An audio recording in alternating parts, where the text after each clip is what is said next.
एक normal person और एक स्ट्रोक के पेशेंट के मसल्स में क्या फ़र्क होता है। Welcome to our YouTube channel.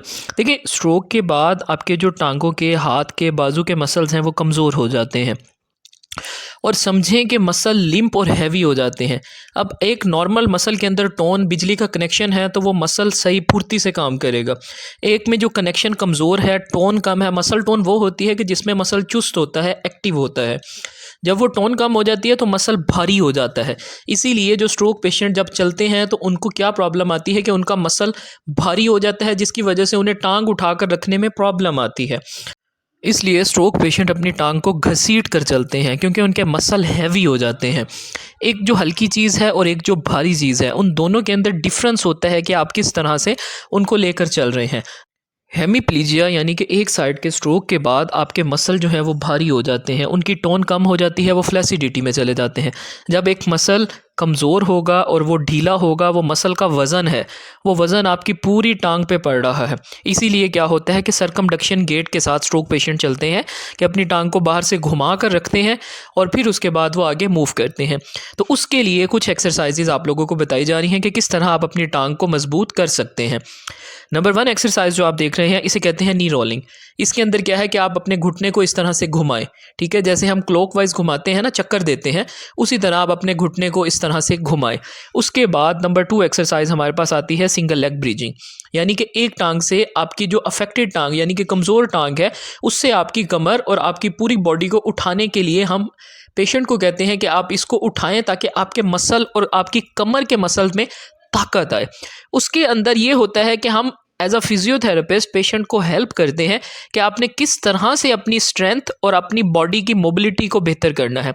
उसके लिए हम पेशेंट को डिफरेंट एक्सरसाइजेस सजेस्ट करते हैं। उससे क्या होता है कि उनके मसल जो हैं वो ताकत भी पैदा करते हैं, साथ में मसल मास भी बेहतर होता है और उनकी जो अकड़ाव की स्पास्टिसिटी का जो एक पैटर्न डेवलप होता है, उसके चांसेस भी कम हो जाते हैं। नंबर 1 एक्सरसाइज आपने देखी, उसके अंदर क्या था कि हमने एक टांग से इनकी कमर उठाने का कहा। नंबर 2 एक्सरसाइज में देखें कि इनको हमने कहा कि आप अपनी दोनों टांगों से अपनी कमर उठाएं और इसको रोक कर रखें। बेसिकली ये होल्ड रिलैक्स टेक्निक होती है कि आप एक चीज़ को उठाएं, उसको काफ़ी देर रोकें। उससे क्या होगा कि आपके मसल के ऊपर प्रेशर और लोड बिल्ड होगा। वही लोड आपके जब मसल के ऊपर एक प्रेशर जाएगा तो आपके मसल उसके अगेंस्ट ताकत डेवलप करेंगे। तो इसके अंदर जो नंबर 2 एक्सरसाइज आपने देखी, उसमें दोनों टांगों से आपने कमर उठानी है। अब number 3 exercise, it is a very very very important exercise. इसके अंदर आपने करना क्या है कि आपने एड़ियाँ ज़मीन पर रखनी है और आपने पूरी टांग से अपनी कमर उठानी है। अब आप देखें कि किस तरह से ये अपनी पूरी टांगें इन्होंने सीधी रखी हुई हैं। इसको कहते हैं हम ना समझ के हिप लिफ्ट, कि इसमें आपने अपनी हिप्स को लिफ्ट करना है कि आप अपने हिप्स को मतलब टांगों के वज़न से उठाएं। अब देखिए कि इनकी टांगें दोनों सीधी हैं। अब ये पूरी अपनी टांग के मसल्स का इस्तेमाल कर रहे हैं, जिसकी वजह से ये अपनी कमर को उठा रहे हैं, कमर को और साथ में मेनली अपनी हिप्स को। जब इनकी हिप्स उठती हैं तो उससे क्या है कि इनकी बॉडी की मैक्सिमम एफर्ट लगती है। आप इनके फेशियल एक्सप्रेशन देखें कि इनको शदीद मुश्किल होती है क्योंकि कमज़ोरी है। अब उसके बाद जो एक्सरसाइज आप देख रहे हैं, उसके अंदर आपने क्या करना है कि अपनी टांग से वज़न देकर दूसरी तरफ घूमने की कोशिश करनी है। ये जो आपकी अफेक्टेड टांग है, इनको राइट साइड इनकी अफेक्ट हुई है, तो आपने उसी टांग से दबाकर अपने आप को दूसरी तरफ मोड़ना है। इससे क्या होगा कि आपकी हिप के जोड़ पे प्रेशर पड़ेगा, क्योंकि हिप का जोड़ इंपॉर्टेंट जोड़ होता है आपकी हरकत के अंदर। तो हिप के जोड़ को ताकतवर करने के लिए हम ये एक्सरसाइज करवा रहे हैं। इसके अंदर आपने क्या करना है कि अपनी टांग को ज़ोर देकर दूसरी तरफ उठने की कोशिश करनी है।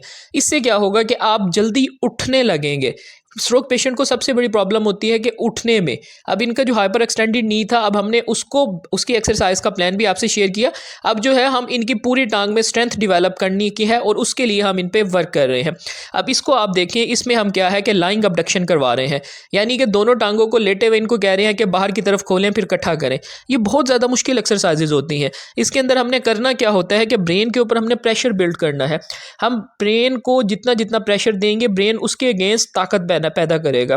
तो इसके अंदर क्या है कि हम एक स्ट्रोक पेशेंट को हेल्प इस तरह करते हैं कि उनके जो टाइट मसल हैं वो बेहतर हो जाएं, क्योंकि जब आप एक्सरसाइज नहीं करते, कुछ नहीं करते, तो आपके मसल छोटे होकर शॉर्ट हो जाते हैं।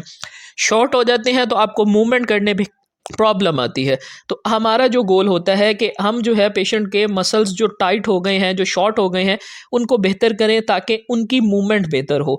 देखिए कुछ लोगों को हफ्ते लगते हैं रिकवर होने में, कुछ लोगों को महीने, कुछ लोगों को साल भी लग जाते हैं। तो उसके अंदर क्या होता है कि आपने डिसहार्ट नहीं होना। मुख्तलिफ लोगों की बॉडी टाइप, एज और काफ़ी सवेरिटी जो स्ट्रोक की होती है वो डिफरेंट होती है।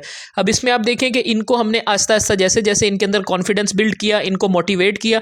स्टार्ट में आप देखें कि ये बिल्कुल उसको मुश्किल से कर रहे थे। अब देखें कि मोटिवेशन बहुत ज़रूरी है स्ट्रोक रिकवरी के अंदर, क्योंकि जब तक एक बंदा मोटिवेटेड नहीं होगा, वो अपने ऊपर कॉन्फिडेंट नहीं होगा, तब तक वो ठीक नहीं हो सकता। देखिए इसके अंदर हमारा जो मेन गोल होता है वो हमने वीक मसल जो हैं उनको बेहतर करना होता है, जो शॉर्ट हो गए हैं उन्हें स्ट्रेच देना होता है ताकि वो मसल खुले, और उसके अंदर फिर एक्सरसाइजेस करवाकर हम ताकत डेवलप करवाते हैं। तो ये सारी चीज़ें प्रॉपर प्लान से होती हैं।